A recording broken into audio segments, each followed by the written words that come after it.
Moon Hunters bills itself as a personality test RPG, but that is really little more than a tagline. The game tasks you with finding why the moon will no longer rise, and what you do or don't discover is based on the traits you exhibit both in-game and through binary choices and dialogue options. The result doesn't necessarily reveal too much about you unless you're trying to play as yourself, but it truly does make you roleplay to meet the end you desire. The fun is in making choices that don't necessarily align with your own personality in order to achieve new, unexpected things in this delightful adventure. Choice is a funny thing. It doesn't always lead where you think it would.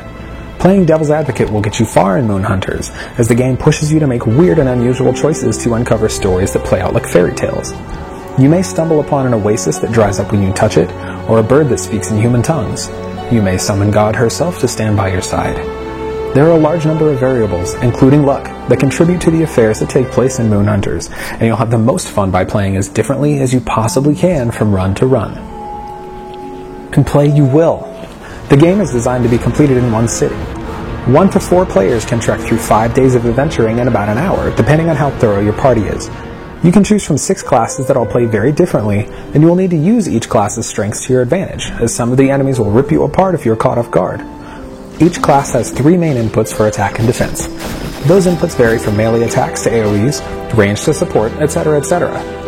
The attacks run the gamut, and it's fun to learn how to play with each class.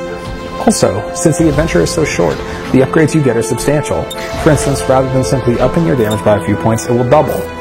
Even playing the same character through multiple runs may yield a different build, as where you choose to adventure will dictate which upgrades are available to you.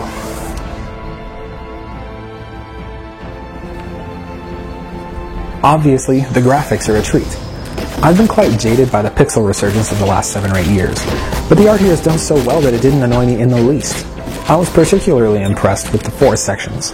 The use of color here is really impressive and feels more like a painting than a video game.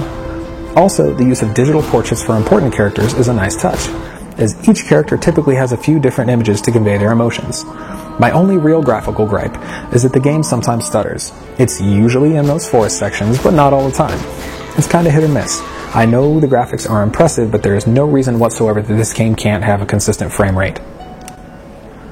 In the audio department, I was pleasantly surprised.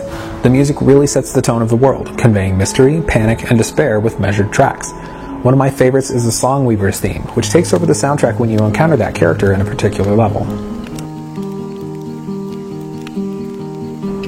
Overall, Moon Hunters tells an interesting story but not a static one.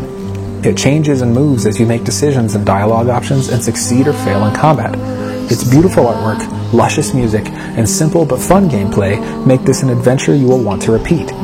Aside from the occasional stuttering, Moon Hunters does a great job compressing the usual feast of choice-driven RPGs into a smaller, bite-sized portion.